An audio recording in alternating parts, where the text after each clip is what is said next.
It was supposed to be just another quiet afternoon on my ranch. The sun was setting over the hills, the cattle were grazing, and the sound of the wind rustling through the trees was the only thing breaking the silence. But then, out of nowhere, my peace was shattered. A group of HOA members, yes, those people, stormed onto my property. They weren't just there for a simple inspection either. No, they were there with a purpose. And that purpose? To tell me how to live my life, how to run my land, how to raise my family. They wanted to fine me.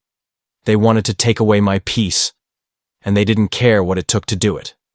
It was a normal day turned upside down. And this wasn't even the worst part. No, that would come later. Much later. But I'll tell you this. I wasn't going to let them walk all over me, not without a fight. They made one fatal mistake, and that's when everything changed. That's when I decided enough was enough.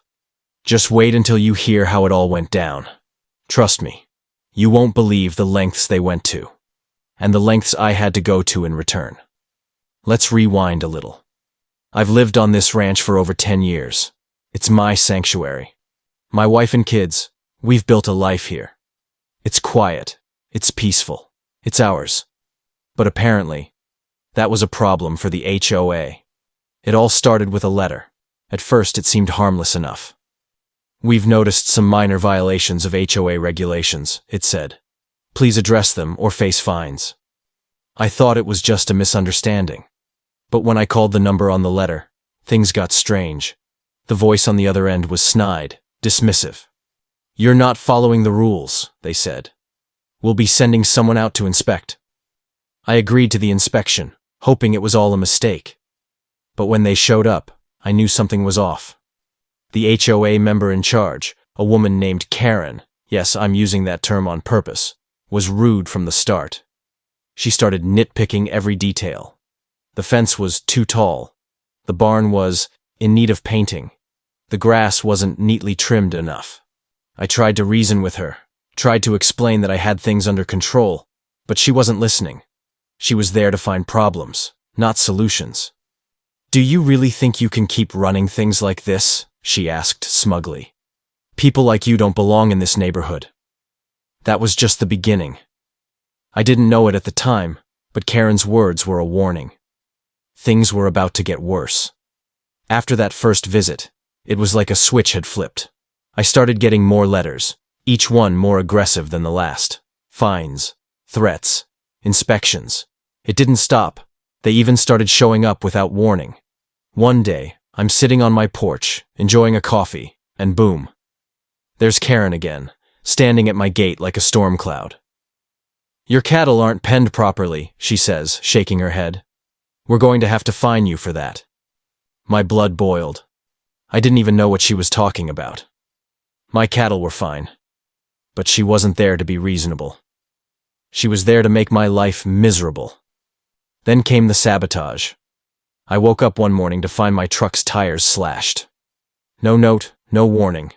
Just a blatant attack. And you won't believe who I saw standing near my property a few days later. Karen. She wasn't just a paper-pushing bureaucrat anymore. She was taking things into her own hands. The threats kept escalating. One evening, Karen showed up at my door with a couple of other HOA members. They were rude. They were demanding. And worst of all, they were threatening to call the authorities on me if I didn't comply. But this time, it wasn't just my ranch at risk. They started threatening my family. You can't hide behind your cattle forever, Karen said. If you don't fix this, you won't be here much longer. We'll make sure of it. I wasn't scared. I was pissed. And I wasn't going to let her or anyone harm my family. The worst part? This wasn't just some petty neighborhood dispute anymore. This was a war. And now I had a decision to make. Let them keep walking all over me, or take a stand. And you better believe I was planning to take a stand. I spent the next few days thinking about my options. The anger inside me was building, and it wasn't just about my ranch anymore. It was about protecting my family. I knew the HOA wouldn't stop until they had full control, but I wasn't going to let that happen. I started gathering information, documenting every violation, every conversation, every threat. I knew the law. I knew what my rights were. And I knew that if I played this right, I could turn the tables on them. But I needed to get smarter. I needed to expose them for what they were. One morning, I took a walk around my property and noticed something that hadn't occurred to me before. The HOA had been leaving signs. Signs they'd planted on my property without permission. That was a violation.